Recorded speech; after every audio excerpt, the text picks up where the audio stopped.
नमस्कार, मे 7 2026 को विस्तृत समाचार विश्लेषणमा यहाँहरूलाई स्वागत छ। आजका हेडलाइनहरू सामान्य समाचार मात्र पक्कै होइनन्, यी त हाम्रै देश र समग्र विश्वको भविष्य कोर्ने गम्भीर घटनाक्रमहरू हुन्। देशको आन्तरिक राजनीतिक हलचलदेखि लिएर मध्यपूर्वमा गइरहेको भू-राजनीतिक भूकम्पसम्म आज धेरै कुराहरू दाउमा छन्। आउनुहोस्, यी घटनाहरूको भित्री तहसम्म पुगौँ र तथ्यहरूलाई सरसर्ती बुझ्ने प्रयास गरौँ। आजको हाम्रो एजेन्डा सरसर्ती हेरौँ है त। पहिलो, पश्चिम बङ्गालको चुनाव र त्यहाँको राजनीतिक घम्साघम्सी। दोस्रो, पन्जाबमा भएका विस्फोट र आरोप प्रत्यारोप। तेस्रोमा, देशका अन्य प्रमुख खबरहरू। र अन्तमा, अमेरिका र इरान बीचको बढ्दो विश्वव्यापी तनाव। ल, अब पहिलो खण्डबाटै सुरु गरौँ। पश्चिम बङ्गाल चुनाव र राजनैतिक लडाईँ। चुनावपछिको अवस्था निकै तनावपूर्ण छ, त्यसैले यसलाई कुनै पनि पक्ष नलिकिन एकदमै निष्पक्ष रूपमा हेरौँ। राजनीतिक बयानबाजीमा जानुअघि ग्राउन्ड रियालिटी के छ त? अवस्था साँच्चै चिन्ताजनक छ। हेर्नुहोस्, 400 भन्दा बढी टिएमसी कार्यालयहरूमा तोडफोड भएको रिपोर्ट आएको छ। आसनसोलको कार्यालय त जलाइएको नै छ। सबैभन्दा दुःखद कुरा, एकजना बीजेपी कार्यकर्तासहित 4 जनाको ज्यान गएको पुष्टि भएको छ। यता ममता र अभिषेक ब्यानर्जीको निवासबाट सुरक्षा व्यवस्था हटाइएको छ। अवस्था यति गम्भीर छ कि मुख्य निर्वाचन आयुक्तले नै हिंसा मचाउनेहरू विरुद्ध कडा कारबाही गर्न सिधा निर्देशन दिइसकेका छन्। यस्तो तनावपूर्ण माहौलमा सबैको आँखा ममता बनर्जीमा छ। चुनावी नतिजा जे जस्तो भए पनि उनले राजीनामा दिन साफ इन्कार गरेकी छन्।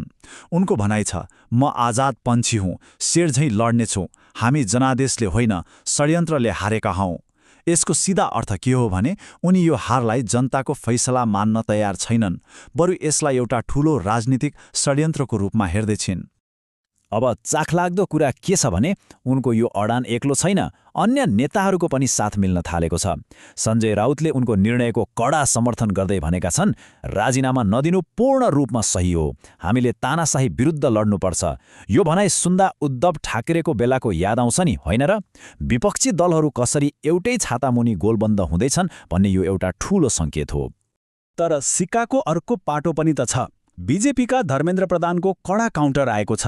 उनी भन्छन्, बङ्गालमा लोकतन्त्र बन्दुकको नोकमा छ। यी दुई विपरीत भनाइहरूले के देखाउँछ भने राज्यमा राजनीतिक विभाजन कति गहिरो भइसक्यो र त्यहाँको माहौल कति हदसम्म ध्रुवीकृत छ।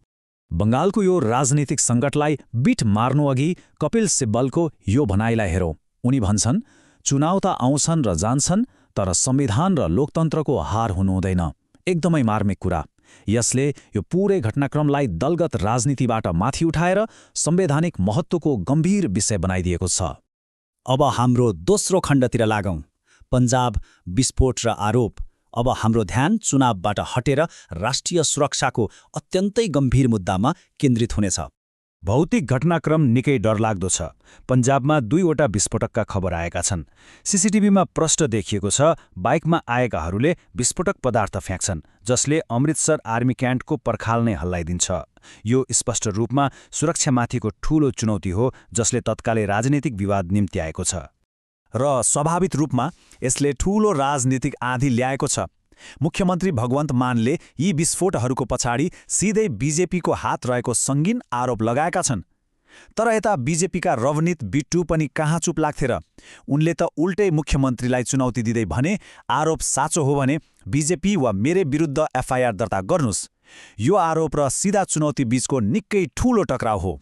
यस्तो गम्भीर बहसमा फारूक अब्दुल्लाको यो प्रतिक्रिया अलिक अनपेक्षित लाग्न सक्छ। उनले एकदमै क्याजुअल रूपमा भनेका छन्, हिन्दुस्तानमा विस्फोटहरू भइरहन्छन्, यसमा नयाँ र ठूलो कुरा के छ र? राष्ट्रिय सुरक्षा जस्तो गम्भीर र संवेदनशील मुद्दामा राजनीतिक नेताहरूको प्रतिक्रिया कति फरक हुन सक्छ भन्ने यसले अचम्म लाग्दो तरिकाले देखाउँछ।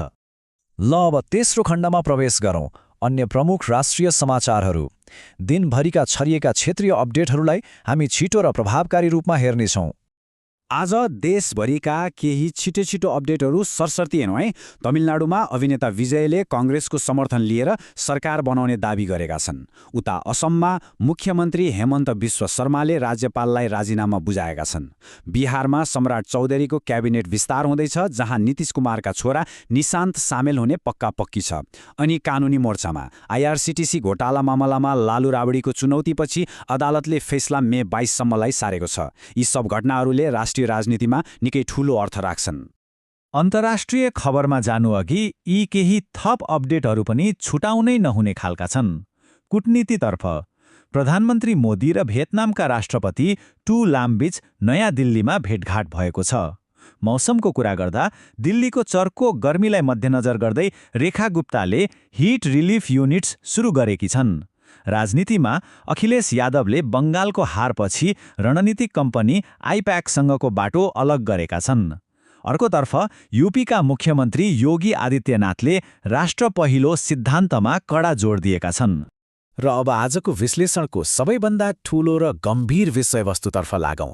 खण्ड 4 विश्वव्यापी तनाव, अमेरिका र इरान। अब हाम्रो ध्यान आन्तरिक घटनाक्रमबाट हटेर सिधै विश्वलाई हल्लाइरहेको भू-राजनीतिक उथलपुथलतर्फ जानेछ। मध्यपूर्वको यो घटनाक्रम त साँच्चै नै अकल्पनीय छ।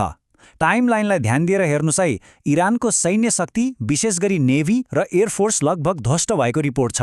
यस लगत्तै अमेरिकाले अपरेसन एपिक फ्युरी सफल भएको घोषणा गर्यो। तर यहाँ सबैभन्दा अचम्मको कूटनीतिक चाल के छ भने अमेरिकाले शान्ति सम्झौतालाई प्राथमिकता दिँदै एकदम शान्त तरिकाले युद्धको अन्त्य गरेको छ र प्रोजेक्ट फ्रिडमलाई पनि अहिलेलाई सस्पेन्ड गरेको छ।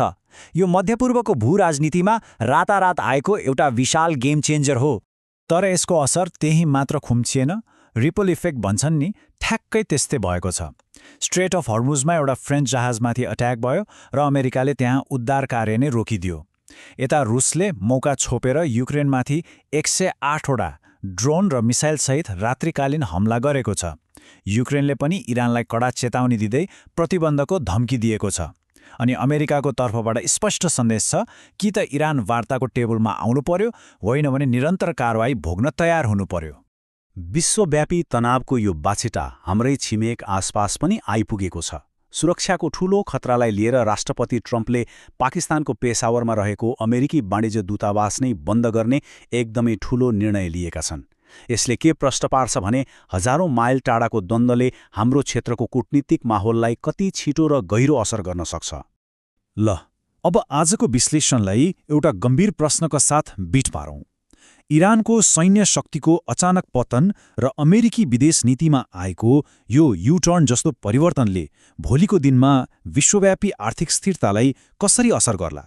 बङ्गालको राजनीतिदेखि हर्मुजको सैन्य द्वन्द्वसम्म आज हामीले जे हेर्यौं त्यसले लोकल घटना र ग्लोबल क्राइसिस कसरी एक आपसमा जोडिएका छन् भन्ने प्रश्न पार्छ। यो पक्कै पनि सोच्न बाध्य बनाउने विषय हो। आजको यो विस्तृत विश्लेषण यही सकिन्छ। हामीलाई सुनिदिनु भएकोमा धेरै धेरै धन्यवाद।